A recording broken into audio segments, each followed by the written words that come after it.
I was just a regular guy trying to sell my motorbike on Craigslist. It was a beautiful shiny black Yamaha R6 that I'd had for a couple of years. I had some great times on that bike, but I needed the cash for other things. I put it up for sale and soon got a few inquiries, but nothing too promising. Then, one day, a guy named Jim sent me a message. Jim was eager to buy the bike and asked if we could meet up the very next day. I agreed, and we set a location and time. I couldn't help but feel excited about the prospect of finally selling the bike and moving on. Little did I know, this excitement would soon turn into a horrifying experience. The day arrived and I waited for Jim in a public parking lot. It was an overcast day, with the sun struggling to break through the heavy clouds. The atmosphere was tense, but I tried not to let it bother me. After all, it was just a simple transaction, right? Finally, Jim showed up. He was a tall, lanky guy with unkempt hair and a scruffy beard. He looked like he hadn't slept in days, but maybe that was just his style. I couldn't help but feel a little on edge, but I tried to brush it off as just nerves. He checked out the bike, and everything seemed to be going well.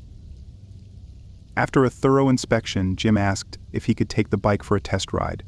I hesitated for a moment, feeling the weight of the decision in my gut. I didn't want to be too trusting, but I also didn't want to ruin the sale by being paranoid. So I agreed to the test ride, but only if Jim handed over his driver's license as collateral.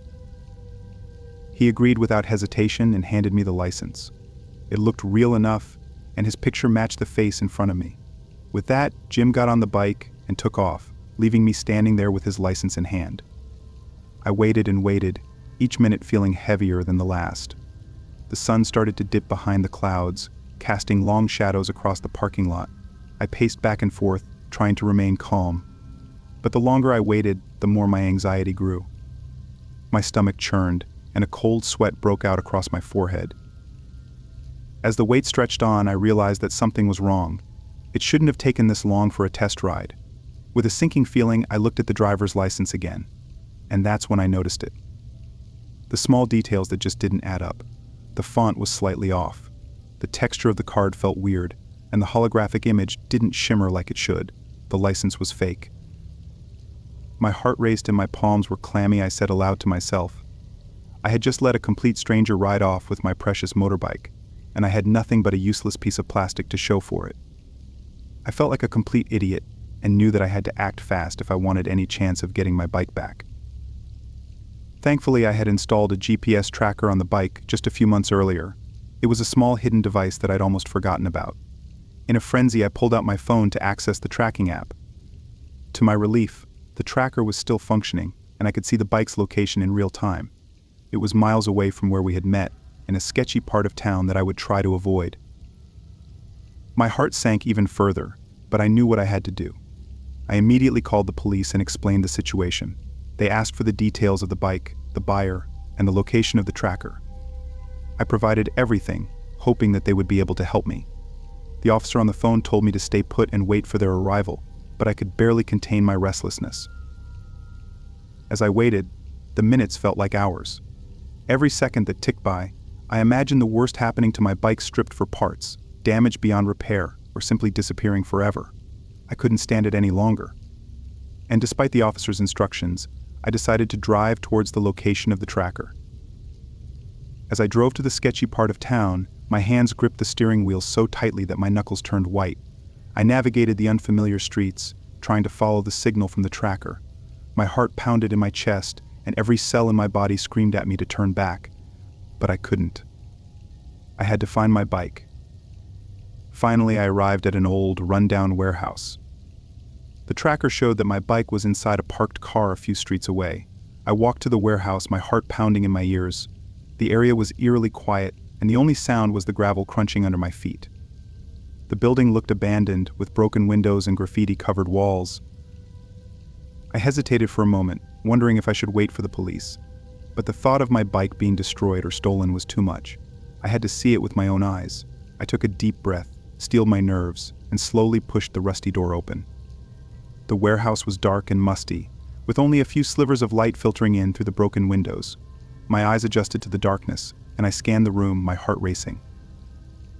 And there, in the far corner, I saw my beloved motorbike, partially hidden behind some old crates. I rushed over to it, and as I got closer, I could see that it was still in one piece. It seemed untouched, almost as if the thief had just abandoned it there. Relief washed over me like a tidal wave.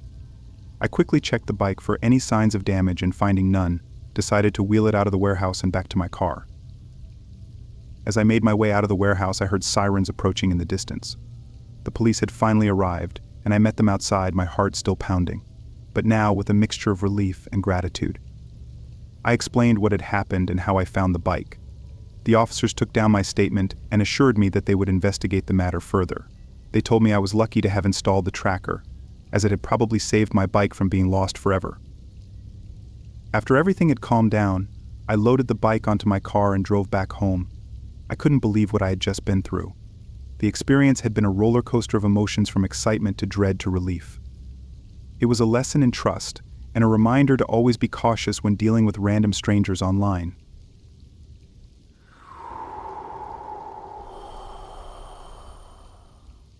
It was one of those nights where sleep eluded me, and I found myself aimlessly browsing Craigslist in search of a good deal on a pair of Air Jordan 1s. My sneaker obsession had escalated over the years, and the desire to own a pair of those. However, the steep price had always deterred me. That night, though, as I scrolled through numerous listings, I came across an offer that seemed too good to be true, a brand new pair for just $300, half the usual cost. The listing included several photos showcasing the shoes from different angles. They appeared to be in pristine condition, and my excitement was palpable. Yet, a nagging feeling in the back of my mind urged caution. I spent a while examining the listing, comparing the photos to images of authentic Air Jordan 1s. Everything seemed to match up, but I couldn't find any obvious signs of a scam. Still, a small voice inside me whispered doubts. Despite my apprehension, I decided to message the seller. After a brief exchange, we agreed to meet the following day at a gas station not far from my place. At night, I lay in bed, my gut churning with nervousness. I told myself I was merely being paranoid. The next day, I withdrew the $300 and made my way to the gas station. The sky was overcast, casting a gloomy, oppressive atmosphere on the deserted streets. As I leaned against my car, scanning the area, searching for any signs of life, the gas station seemed abandoned, and the silence was deafening. I became more nervous with each passing minute, trying to convince myself that I was just overreacting. Time seemed to crawl by as I waited, my mind racing with countless scenarios of how the exchange could go wrong. Finally, a battered sedan entered the parking lot, and my heart leapt into my throat. The car parked several spots away, and I observed the driver, an untidy man with a greasy beard and unkempt hair. He gestured at me, and I hesitated for a moment before cautiously approaching him, feeling the weight of the cash in my pocket. As I walked over to the man, I scrutinized his appearance and the vehicle. He didn't resemble a sneaker enthusiast, or a sneakerhead as we like to call it, and his car seemed out of place with its dark-tinted windows. I couldn't help but think that perhaps this was all a ruse, a carefully orchestrated plan to part me from my money.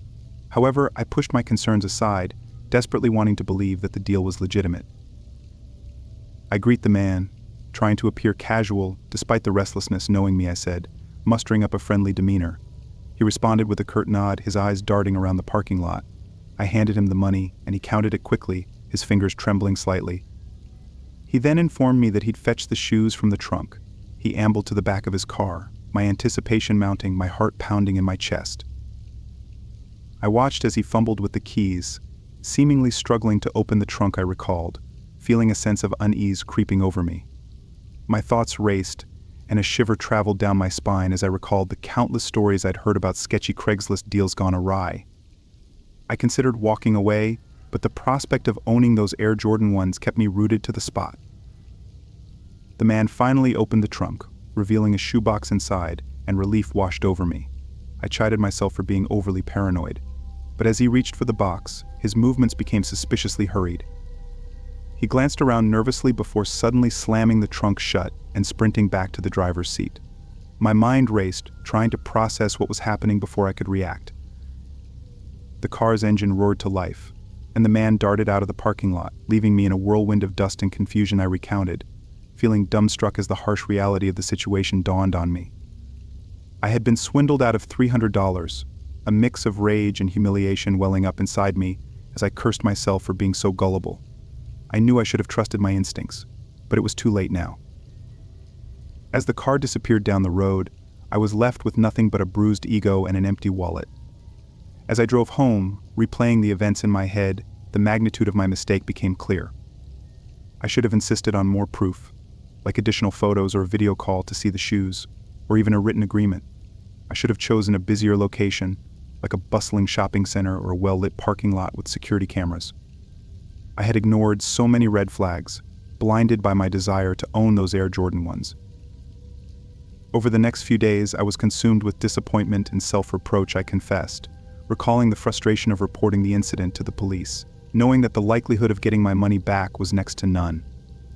I also flagged the seller on Craigslist, determined to prevent anyone else from suffering the same fate.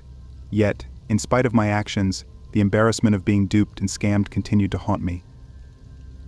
I shared my story with friends and family, hoping that they'd learn from my experience and be more cautious in their own dealings, I admitted, reflecting on the varied reactions I received.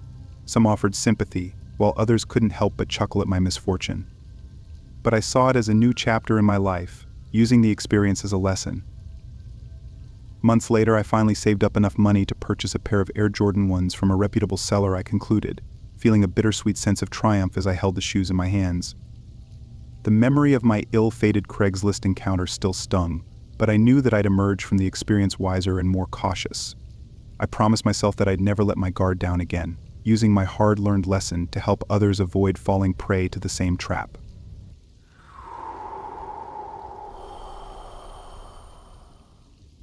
Okay, I've got a story for you, I began, excitement lacing my voice.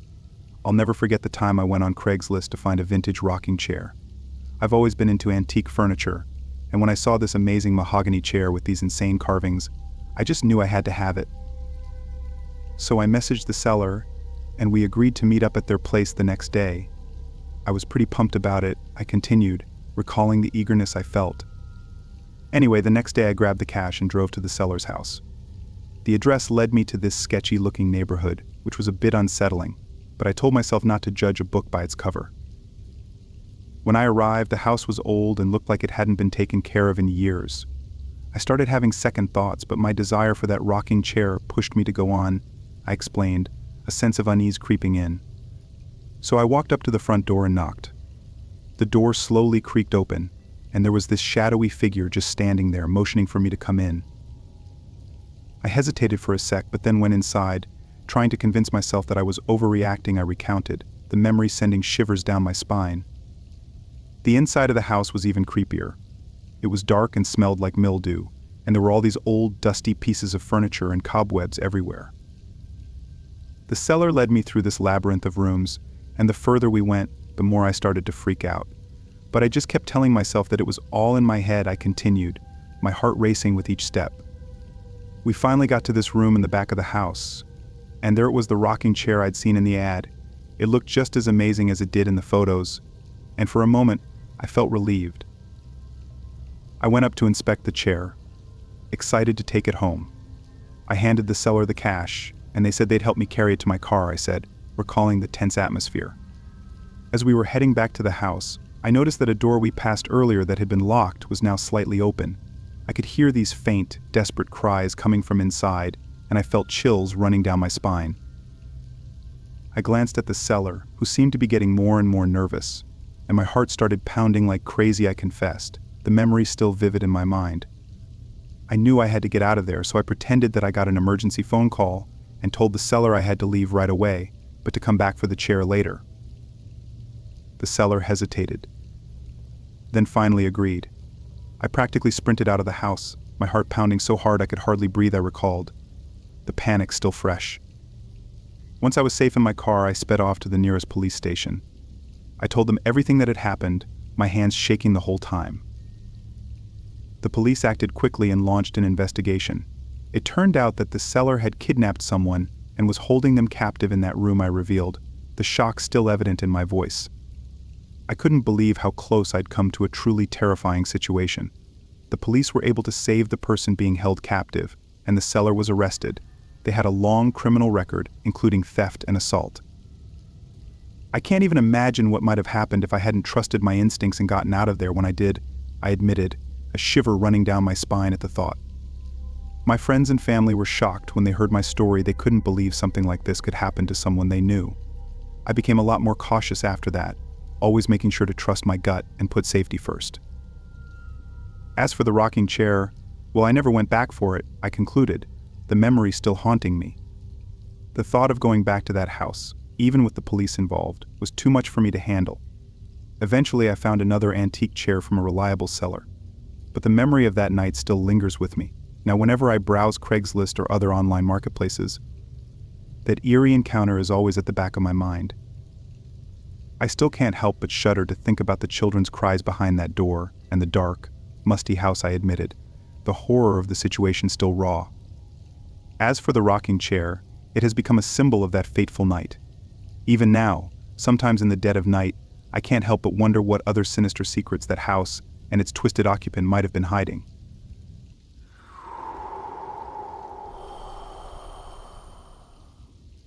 I have this crazy story about the time I sold my old gaming console on Craigslist. I began, excitement tingling in my voice. I had upgraded to a newer version and figured I could make some cash by selling the old one. I put up an ad with photos and all the details, and within a few hours, I got a message from someone who was interested. The buyer seemed normal enough, so we agreed to meet up at a coffee shop the next day. I continued, recalling the events vividly. I thought it would be a quick and easy exchange, but man, was I wrong. The next day, I got to the coffee shop a bit early and gravitated to the window. I had my gaming console all packed up and ready to go, and I kept checking my phone to make sure I hadn't missed any messages from the buyer. I explained, feeling a sense of anticipation building. Right on time, this guy walked in and I could tell he was the one I had been messaging. He had this intense stare and seemed eager to get the console. I recounted, the memory sending a shiver down my spine. As he sat down, I noticed he seemed really jumpy, like he was on edge. He didn't make any small talk, just asked to see the console right away. I obliged, unpacking it and showing him everything that was included. But I noticed he kept glancing around nervously, as if he was expecting someone to jump out at him. I said, my unease growing with each passing moment. It was a bit unnerving, but I figured he was just an anxious person. After he seemed satisfied with the console, he pulled out a thick wad of cash and started counting it out on the table. He didn't even try to hide it, just plopped it down for everyone to see. I recalled, feeling uncomfortable at the memory. I could tell other people in the coffee shop were staring at us. I quickly grabbed the money and counted it, stuffing it in my pocket. Then he started asking me a bunch of weird questions, like if I had any other gaming systems or valuable electronics at home. I continued, my voice growing tense. I tried to brush off the questions without giving away too much information, but it was clear he was trying to pry into my personal life. The more questions he asked, the more uneasy I felt. There was something off about this guy, but I didn't know what to do. I admitted, feeling a knot form in my stomach. When we finally finished the transaction, I packed up the console and handed it over to him. As he got up to leave, he gave me this chilling grin and said he hoped to do business with me again soon. I forced a smile and nodded, just wanting to put the whole thing behind me. I confessed, the memory still sending shivers down my spine. But as I watched him walk away, I couldn't help but feel like I just made a huge mistake. Over the next few days, I kept replaying the encounter in my head, wondering if I'd given away too much information about myself. I continued, my voice trembling slightly. I became paranoid, constantly checking my locks and peering out my windows, half expecting to see the creepy buyer lurking outside. Then one night, I got a message from an unknown number. It was a picture of my house taken from across the street, with the message, "Nice place you got there." I recounted, the fear evident in my voice. My heart dropped, and I felt sick to my stomach. This guy had somehow found out where I lived and was now stalking me. I didn't know what to do, so I called the police and reported the incident. I said, relief flooding through me as I recalled their swift response. The police opened an investigation and suggested I stay with a friend or family member for a few days. They also advised me to keep an eye on my online presence and be cautious about the information I shared. I took their advice and stayed with a friend for a while, terrified of what might happen next. I admitted, feeling a sense of vulnerability wash over me. The police eventually got in touch with me and told me that they had identified the guy from the coffee shop. It turned out he had a history of stalking and harassment, and he had targeted several other people who had sold items to him through Craigslist. They were able to apprehend him and press charges, which gave me some relief. I said, gratitude coloring my voice, but it didn't completely erase the fear that had taken root in my mind. During the investigation, the police discovered that he had been living in a rundown apartment filled with stolen goods and surveillance equipment. I revealed, the horror of the situation sinking in. He had been monitoring his victims for months, learning their routines and gathering information about their lives. I couldn't believe how close I'd come to becoming one of his victims and how easily he had been able to infiltrate my life. I confessed, a shiver running down my spine at the thought. My friends and family were shocked by the whole ordeal. They couldn't believe that something so terrifying had happened to someone they knew. Even now, years later, the memory of that creepy buyer and his chilling grin still haunts me. I admitted, the fear still lingering in the depths of my mind.